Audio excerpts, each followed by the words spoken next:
Three, one. Pete Pardo here from Sea of Tranquility. Welcome to another episode of Friday Morning at the Fun House, alongside the only person I would spend my Friday mornings with here in this place, Mr. Martin Popoff. What's going on, my friend? Yes. Nothing much, nothing much. Looking forward to another round of new wave of British heavy metal with you here on the on a steaming hot Toronto summer day. We just had all that rain go by from the hurricane, but yeah, we're back to the I think you're sending hot that weather. tonight. We're supposed to get rain and thunderstorms all night into tomorrow Oh, morning, which I oh, hope it ends by then because I've got like 17 people I'm expecting tomorrow here at the house, and I wow. don't really have the room for all of them in the house.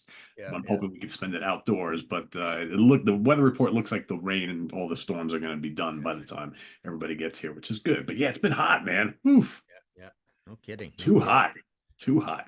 A little uncomfortable. Yeah, and that whole Houston thing. I mean, that you're looking Houston Galveston, you're looking at that future of because everybody's now debating like what happens when you get heat and then the power goes out, and then how many people die from that, right? I know.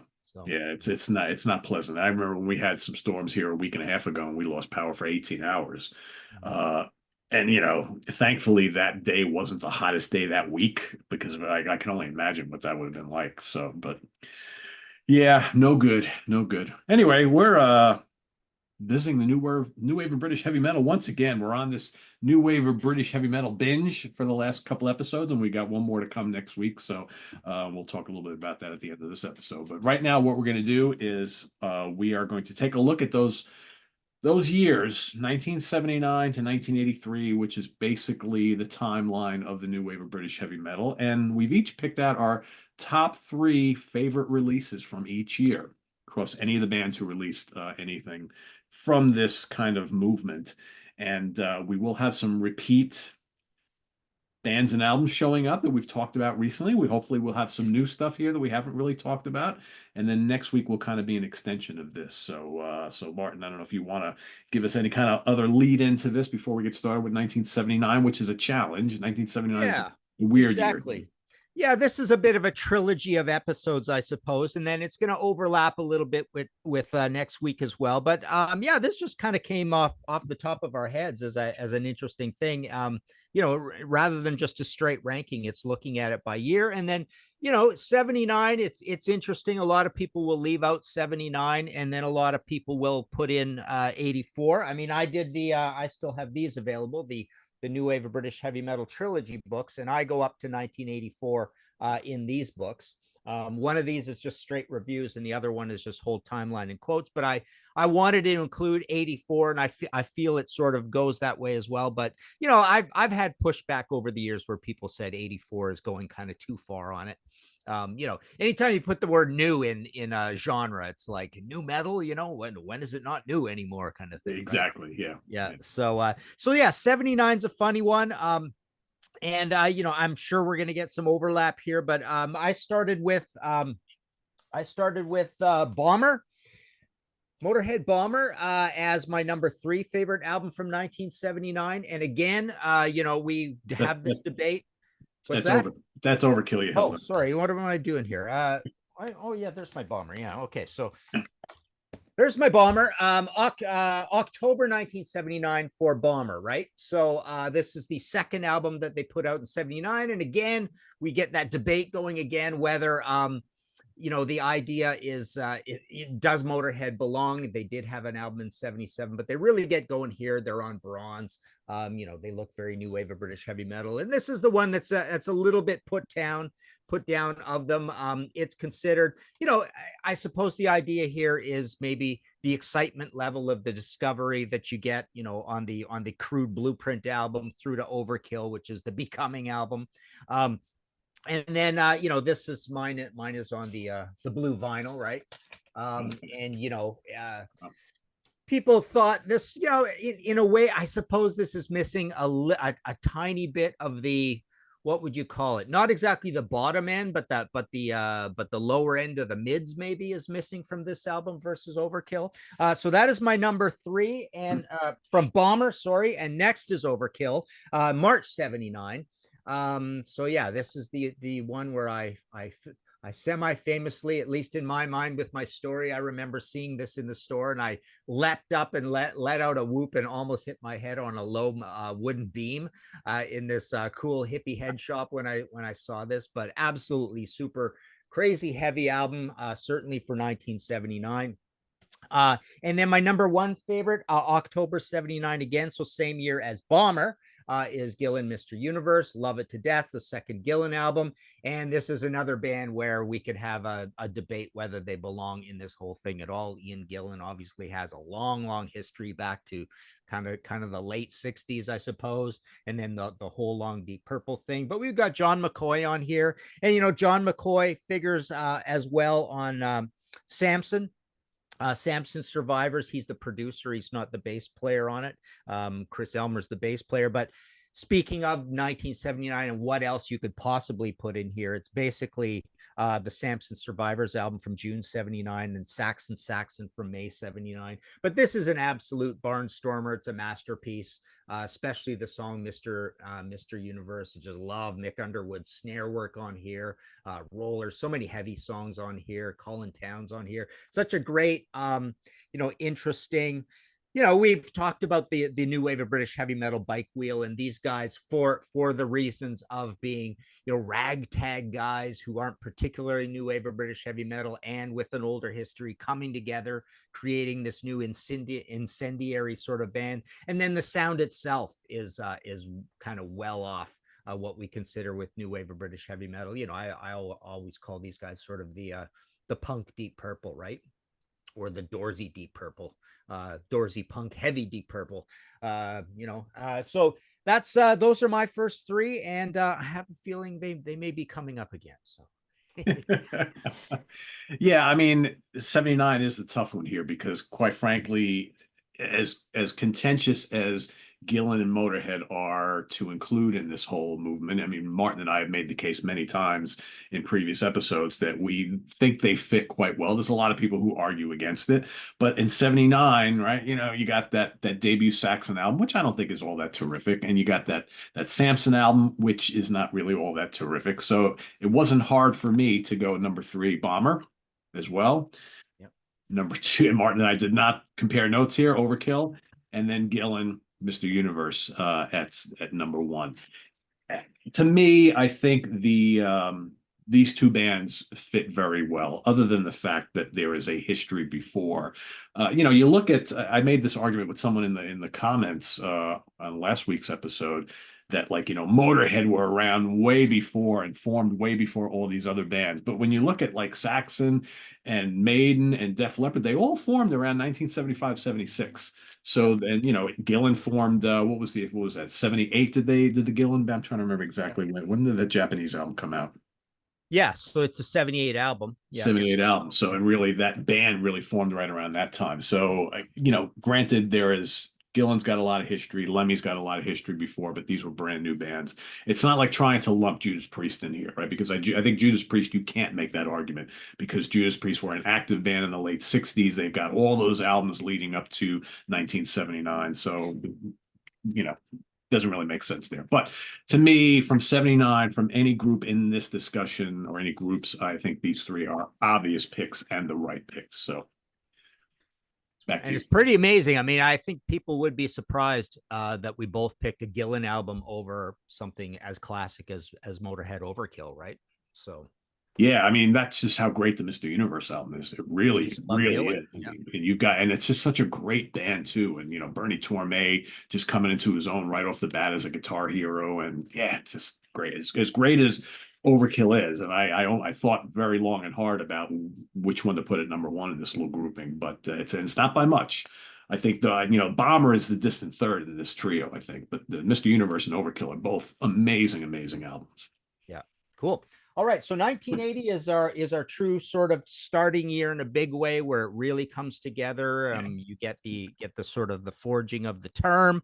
You get the Metal from Others comp. I believe you get even the second one. Is it the same year? Anyways, you get a couple of comps, and you start getting some new albums. So my number 3, I'm gonna go with Iron Maiden, which is kind of like this will be at the top of a lot of people's lists, and it is sort of the ground zero, proper anchor album of the whole thing because of the illustration, because Iron Maiden had a history going back to the Soundhouse tapes.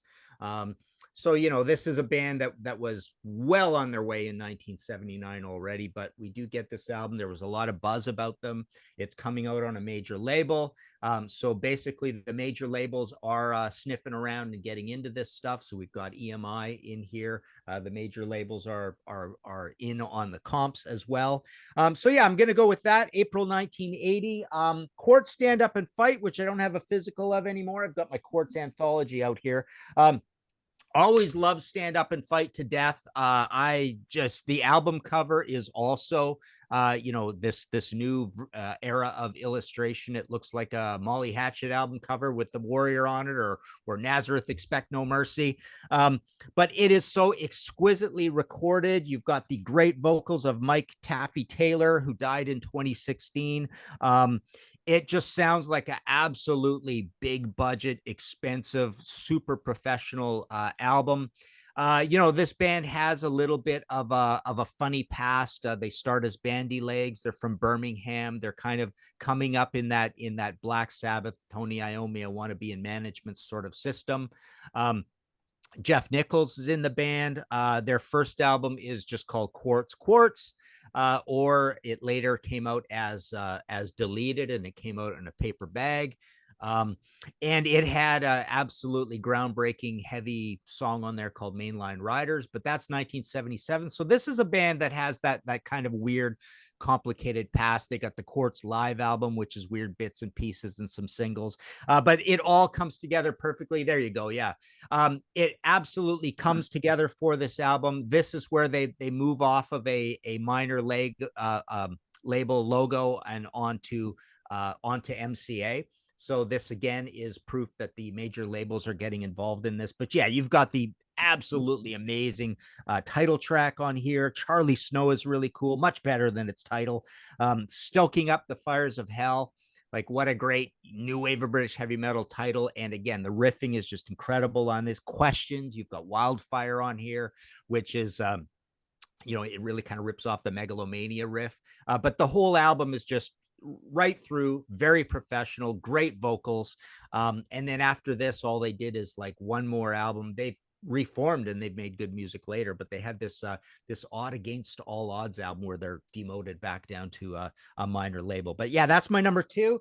And then my number 1 is Angel Witch, where basically I remember the singles and the 12-inch singles, expanded singles leading up to this, and then this album comes out and it's an absolute super evil barnstormer, Black Sabbathy, almost like a doom record. Atlantis, Confused on here, Angel of Death itself, and then you've got some of these kind of more melodic, almost like witch-findy sort of songs, like Angel Witch itself and White Witch.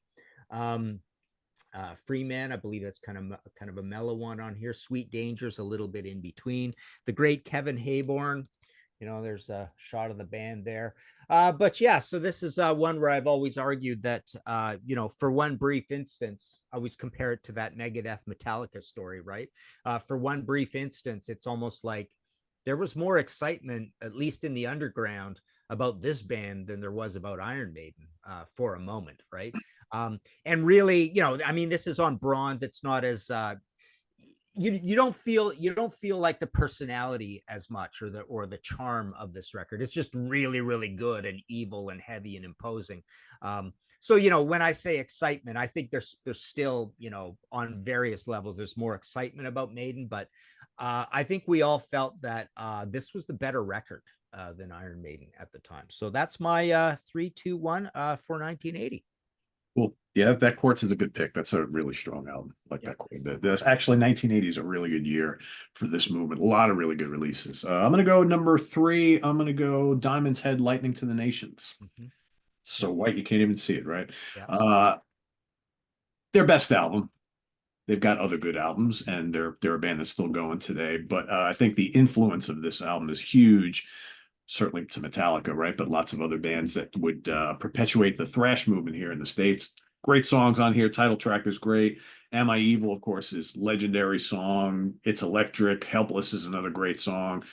Diamond Lights, Streets of Gold, great production, good bluesy vocals, great guitar work. Classic album, classic band. That's my number three. Number two, I'm going to go with Iron Maiden, self-titled.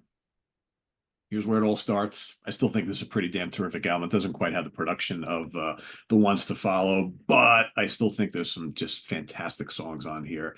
Phantom of the Opera is so good. Transylvania, Running Free, Remember Tomorrow. I mean, Prowler, top to bottom, with the exception of the title track, right? Iron Maiden. Martin and I talked about the last episode how neither one of us are big fans of that song, but the rest of it's just banging, really good, punky, fast, frantic, proggy, all that kind of stuff.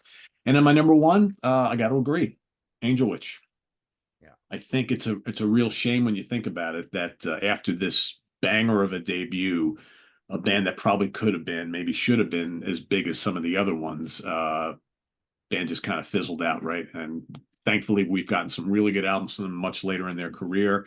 But this is good. It's dark, it's heavy, it's doomy, it's frantic. It's got these lurid vibes all through it. I like the production of it. I think it's just raw, just in your face. White Witch is so good. The title track is so good. Saucer is another great song. I mean, top to bottom, really, really good stuff. Great album cover. Band should have been much bigger. It's a real shame that they weren't. Other things too, just so we mentioned the strength of this year, we got Give 'Em Hell by Witchfind. You've got two Saxon albums this year. You've got On Through the Night by Def Leppard and loads more. So I think 80 was a really, really stacked year for this movement, as well as the next year. So speaking of 80. Yeah, Angel Witch kind of suffered from lineup changes and a long wait to the next album, Screaming and Bleeding. You had some good riffs there, and obviously Kevin Hayborn proved himself that he was an immense riff writer, because later when they reformed and had albums, I mean, they're literally probably the best one of these bands that is still running now in terms of the quality of what they do. But yeah, they suffered from that, and they suffered from I remember reading Sounds all the time and stuff. They suffer from that reputation of possibly not being that good live. But it almost feels like it's hard to live up to how epic these songs are on this record when perhaps you're just a trio, right, kind of thing, right? Yeah, so sure.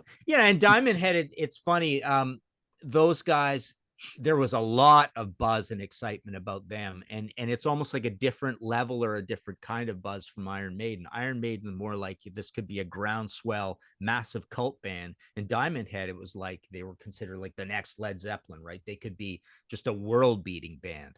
But the evidence wasn't really there beyond the songwriting and the riffs, because the production wasn't great and the drumming wasn't great on it.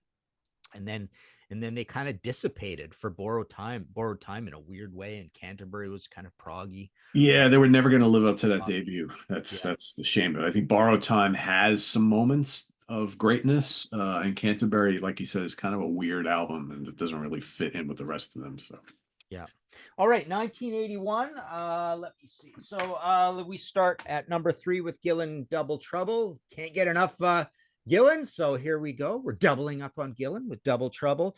And this is a funny one. This, it's funny. This reminds me of how we all thought of like UFO Mechanics for some reason, because it's like I remember complaining about this record a lot and not liking a lot. And then over the years, sort of like the charm of these songs and the weirdness and the innovativeness of these songs kind of came through. And I got way more into it over time. So yeah, just love my Gillan. So this is October 1981, late 1981. And then my number 2, I went with Iron Maiden Killers. Just loads of personality. The production is much better on here. We've got Martin Birch coming into his own. It's just basically really good production. But it's still dirty, and it still has that Martin Birch, the various ways that he can be quite mid-rangey, right? But the guitars are front and center, and it's just got just so much versatility and interesting, a variety of ideas track to track. So that's my number 2. And then my number 1, I went with High and Dry, because here we have the the next Led Zeppelin in a way. This is almost like the actuality of kind of what they were saying about Diamond Head, right? you know, the long hair, the good looking guys, all that kind of stuff, and the more accessible, you know, the potential of the accessibleness that you got in Diamond Head that never quite got that accessible. They kind of went accessible in weirdly different ways. Def Leppard just sort of stormed ahead and just gave you, you know, almost like ticking of the boxes in a good way of the improvement on the songwriting of the accessibility of On Through the Night. And this is just everything done perfect. You know, Mutt Lange does just a really good job before he goes kind of off the deep end kind of thing. Very anthemic. So yeah, it's weird to say, you know, that I would pick this over Killers, but it just seems more utilitarian, right? It just seems like, you know, you always have time for this album where maybe you have to be in a certain mood for Maiden kind of thing. But yeah, absolute drop dead classic. That is my 3, 2, and 1. Cool. Cool. All righty. My number 3, there's 2 from this band in this year. Either one is worthwhile. I'm going to pick the one that I got first because I kind of have a soft spot for it. And that is Tigers of Pantang, Crazy Nights. Yeah. John Sykes in tow, right? This is his last album with the band before he jumped ship to go join Phil Lynott and the Thin Lizzy folks. I always like this album. I love the artwork, Rodney Matthews artwork. Man, Do It Good is just so good. Title track is great. Running Out of Time, Never Satisfied, Lonely Man, Slip Away, Raised on Rock. Just big riffs, great solos, awesome vocals. Just a fun metal album. Just always really dug it a lot. And the other album from them, by the way, is this one too, Spellbound. I know some people prefer this one, but they're both great. Either one's a great pick. Number 2, I'm going to go with High and Dry. Riffs everywhere, just a classic hard rock album. So many, I mean, we talked about this a lot last week, but Let It Go is just so good. Switch 625 is great. You got the ballad on here, Bringing on the Heartbreak, High and Dry, the title track, No, No, No, On Through the Night, all great. Just fantastic album. My number 1 is Killers. Yeah. Like I said last week, I'm finding that Killers, the stock of Killers just keeps rising for me, and it's quickly becoming, it hasn't quite become, but it's quickly becoming perhaps my favorite Maiden album. And it's just nonstop, doesn't let up from start to finish. So the arrangements are amazing. There's good complex stuff on here. I love the bass playing, great twin leads. Deano sounds killer, and there's just one anthem after another. Wrathchild, Murders in the Rue Morgue, title track, Prodigal Son, Innocent Exile, Ides of March, just boom, boom, boom, start to finish, no weak parts at all. Love it. So that's my number 1 from Nice. 1981. And others that we didn't mention, notable in this year, another stacked year. We got Night of the Demon by Demon. We got Venom's Welcome to Hell. We got Praying Mantis, Time Tells No Lies, Samson, Shock Tactics, and Saxon's got Denim and Leather this year. So lots of other worthwhile releases, and that's just the tip of the iceberg there. So yeah, it's funny that Tigers album. You know, there were a lot of complaints about that at the time, and you listen to it and it's kind of hard to unhear this. I almost don't want to say it, but in that number 1, the guitars are incredible on it. They're so molten. They're just like, you know, shocked into the red, right? But the funny thing is, if you isolate in your mind the drum track, it's so like ticky and little small, right? And it's kind of it's almost like a crude proto version of the Vinnie Paul sound, right? Where you've got a real sort of attack on the bass drum and the snare for that matter. So, and then, you know, it's so there's kind of a disconnect between that, but the songs are just so well put together. It seems a little bit less note densey, like very speedy versus Spellbound, but I just love it to death. And again, it feels again a little bit like that Mechanics idea, where it's like over time it's just gotten kind of better because just the abstractness of the greatness of the songwriting sort of takes over. And that's another band that just should have been massive, you know, post Jess Cox. When you get into the John Deverell years, you look at those guys and you look at those album covers and the idea and the name of the band and the songwriting, and it just seems like you know, they're kind of like an accessible potential arena rock band like a Def Leppard. yeah, because they had the look. I mean, the guitars were massive. They created great riffs. Both of them were guitar heroes, and the vocals were outstanding and memorable songs, right? Yeah. All the ingredients you need. Yeah, But definitely. Yeah. Okay, so my 1982 begins at number 3 with Witchfinder General Death Penalty, and we'll only show that really quickly. There we go, because it's got some problems with the cover. But yeah, so this is September '82. This is the debut album. They only made the 2 albums. They were formed later, but compromise lineup and all that stuff, like most of these new wave of British heavy metal bands. But so this was like a shocking sort of basically the first Doom album, post Black Sabbath, and depending on what you think of Angel Witch. But this was very kind of loose and bulbously recorded. It sounds like they could have used a few more takes because it's a little bit ragged on the rhythm section kind of thing, but it's just such an absolute classic. And just 7 songs on it, titles like Invisible Hate, Death Penalty, Free Country, No Stare, Burning a Sinner, RIP. There was also the Soviet Invasion EP. But yeah, Zeke Parks on vocals. So that was really cool. So hearing somebody literally try to do the Black Sabbath sound again, and that was awesome. Next, I've got at the number 2 slot, I've got Tank, Filth Hounds of Hades. Loved this band. The great Algie Ward. I think the guy's a songwriting genius. The lyrics are great. The vocals are great. He's kind of leading the charge here with the Brabs brothers, right? And just some major sort of Motorhead type grooves. You've got the Fast Eddie production on here, so they're like the baby Motorhead. I've called them the thinking man's Motorhead before, but he fell in love with a Stormtrooper. Is just absolutely super crazy, just like a soaring, grooving, marauding sort of song. Blood, Guts, and Beer is hilarious on here as well. And then some of the rest of it is a little ragged and thrashy, kind of like Motorhead. But a great first album out of these guys. And it's odd thinking, it's just weird in a way, having these new wave of British heavy metal bands showing up, new bands in 1982 and stuff. It's a little disorienting. But Algie, of course, came from The Damned. He was on the Machine Gun Etiquette album of 1979. So he has a bit of a history here. And then my number 1 for 1982 is More Blood and Thunder. I think this is an absolute classic. This is my favorite story of the new wave of British heavy metal that nobody really talks about very much. You've got the great Kenny Cox on the cover. You've got basically Mick Stratton on vocals here.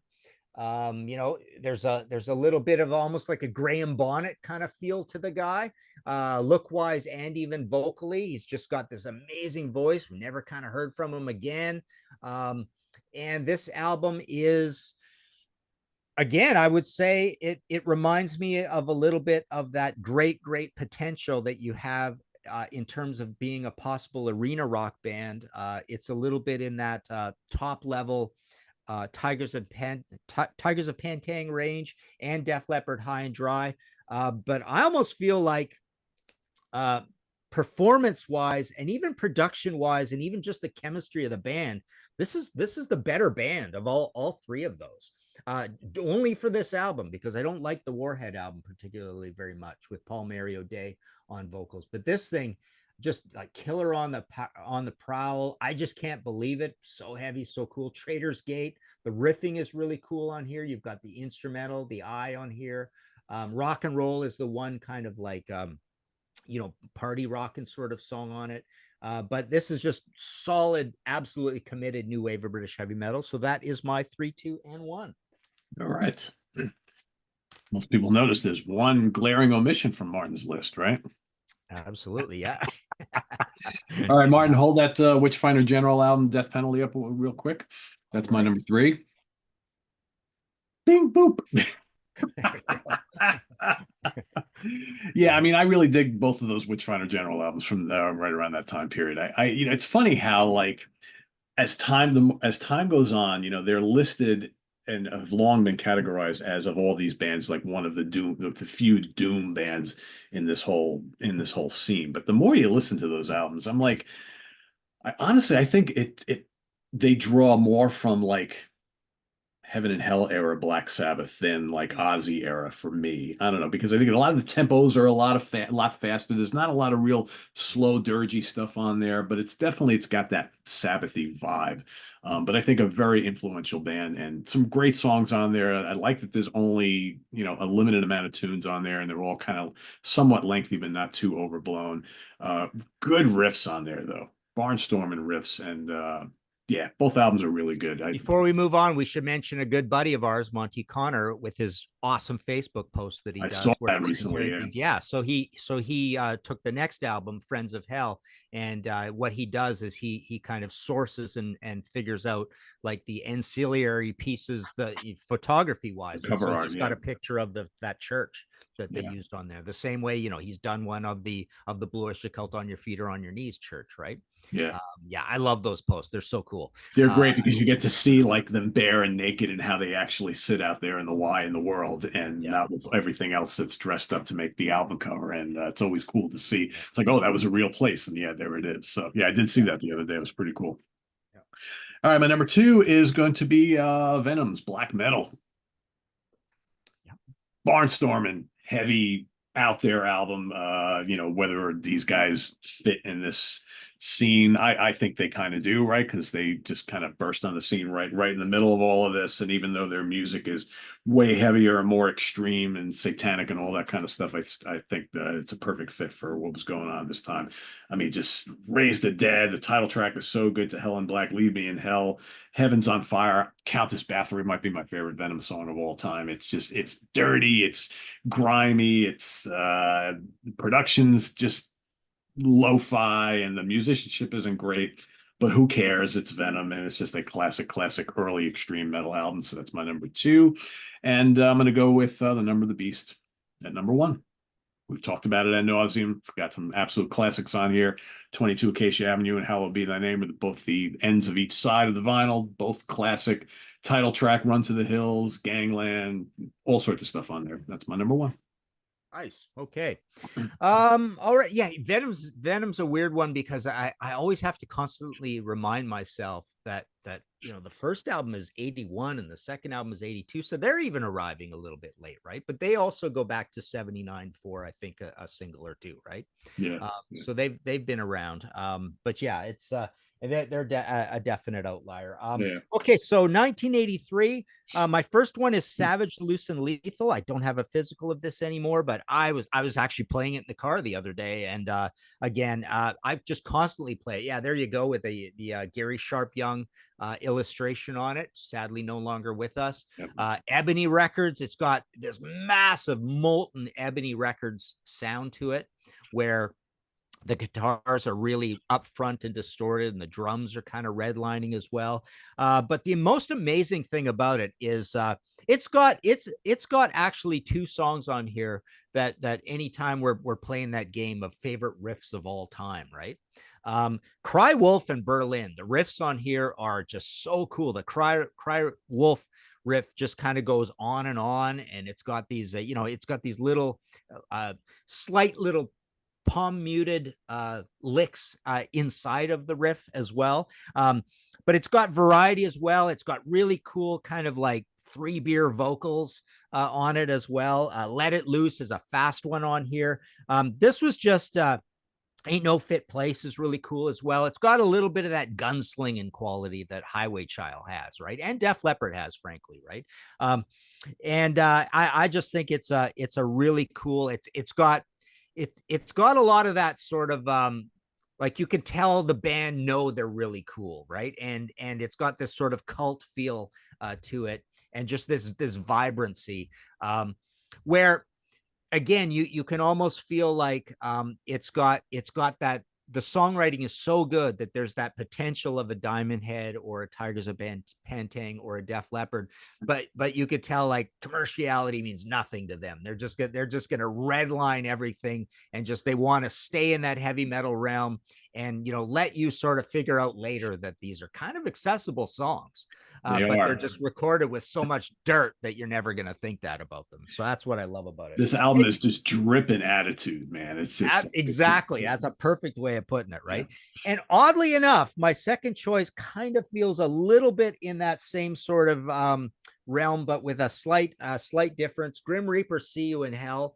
Um, again, Ebony Records, Daryl Johnson. Daryl Johnson ran into some sort of scandalous sort of trouble later on, but the idea of you hear the stories about them recording in Daryl's living room, basically, these records, and they get such an incredible sound. And so you get a little bit of that Savage sound on here, but it's a little cleaner.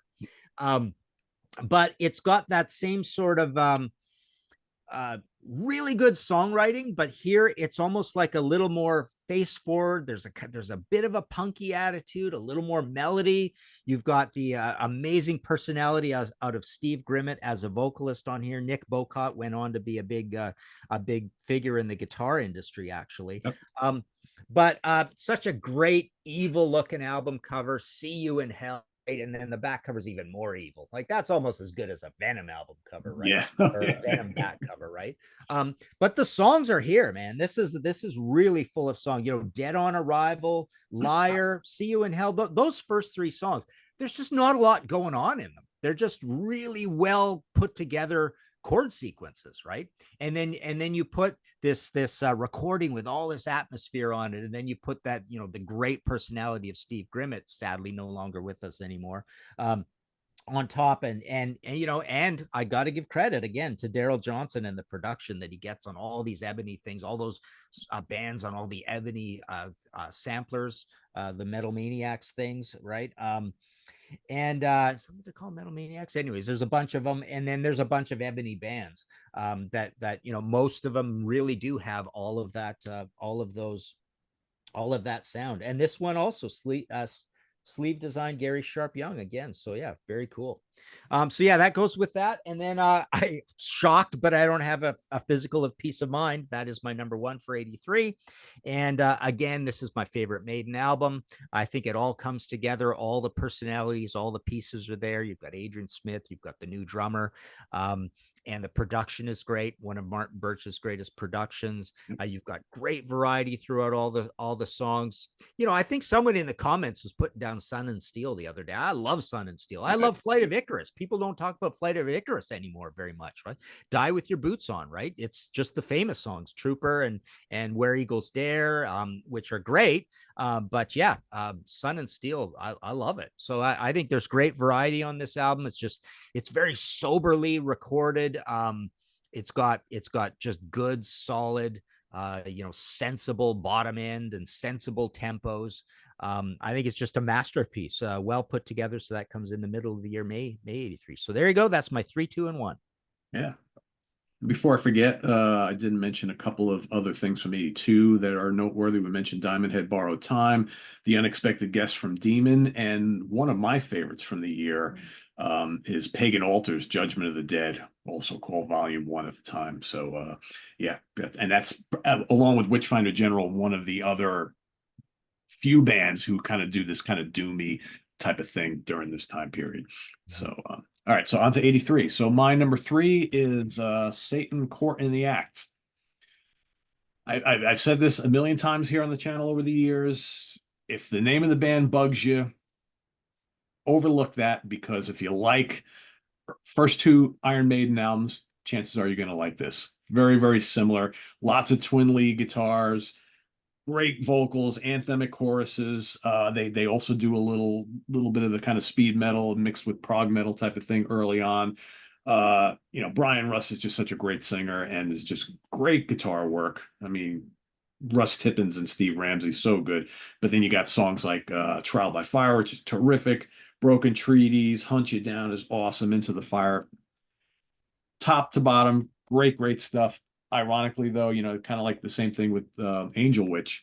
this is another one of those bands that came back after many, many years and now are probably releasing some of their greatest stuff ever, even better than this. So, and they have a new one coming out, I think, in September. So, great band, Satan, Fort in the Act, one, number three. And the Number two, incarnation as Blind Fury was really cool as well. They put together a cool, technical, well recorded band called Blind Fury. I think yes, like yep, 84 album. Yeah. yeah, yeah, it's solid. These guys are all great players. Really good band.